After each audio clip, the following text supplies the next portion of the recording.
தலைநகர் சென்னையில் ஒரு வார காலமாக தீவிர போராட்டத்தில் குதித்திருக்கிறார்கள் ஆசிரியர்கள். இந்த போராட்டத்தின் பின்னணி என்ன பார்க்கலாம்.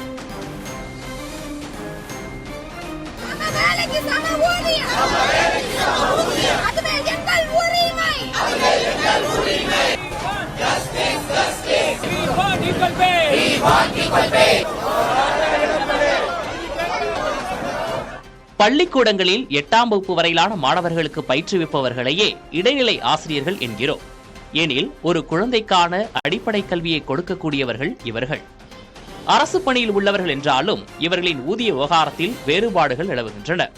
அதாவது 2009 மே 31 வரை அரசு பள்ளிகளில் இடைநிலை ஆசிரியர் பணியில் சேர்ந்தவர்களுக்கு 8370 ரூபாய் அடிப்படை ஊதியமாக வழங்கப்பட்டு வருகிறது என்றால் 2009ஆம் ஆண்டு ஜூன் 1ஆம் தேதி முதல் பணியில் சேர்ந்த இடைநிலை ஆசிரியர்களுக்கு அடிப்படை ஊதியமாக 5200 ரூபாய் என்றே வழங்கப்பட்டு வருகிறது. மேலோட்டமாக பார்க்கும்போது வெறும் 3170 ரூபாய் வேறுபாடு என்பது போல தோன்றினாலும் அப்படி அல்ல. அடிப்படை ஊதியத்தை கணக்காக கொண்டே எல்லா பண பயன்களும் நிர்ணயிக்கப்படும் என்பதால் ஆண்டு கணக்கில் பார்க்கும்போது பல லட்சம் ரூபாய் வேறுபாடாக இது அமையும். அரசு பள்ளிகளிலேயே ஒரே விதமான வேலையை செய்யும் இரு ஆசிரியர்களிடையே இருவேறு ஊதியங்களை அளிப்பது நியாயமல்ல. எனவே சம வேலைக்கு சம ஊதியம் வழங்க வேண்டும் என்பதே ஆசிரியர்களின் அடிப்படை கோரிக்கை.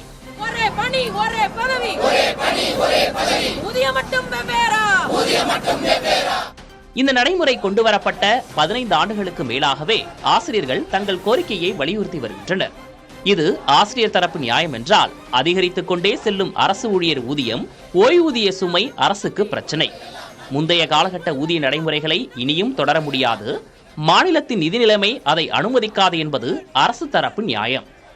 இதன் ஊடாக ஒவ்வொரு தேர்தலின் போதும் ஆசிரியர்களின் கோரிக்கைக்கு செவிசாய்ப்போம் என்று ஓட்டுக்காக அரசியல் கட்சிகள் சொல்வதும் நடக்கிறது.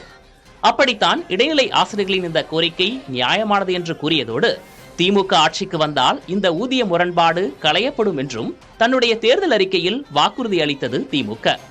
ஆனால் திமுக ஆட்சிக்கு வந்து 4.5 ஆண்டுகள் ஆகிவிட்ட பிறகும் அந்த வாக்குறுதி நிறைவேற்றப்படவில்லை.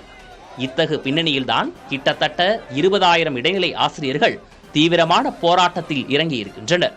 புதிய தலைமுறை செய்திகளுக்காக சுரேஷ்குமார்.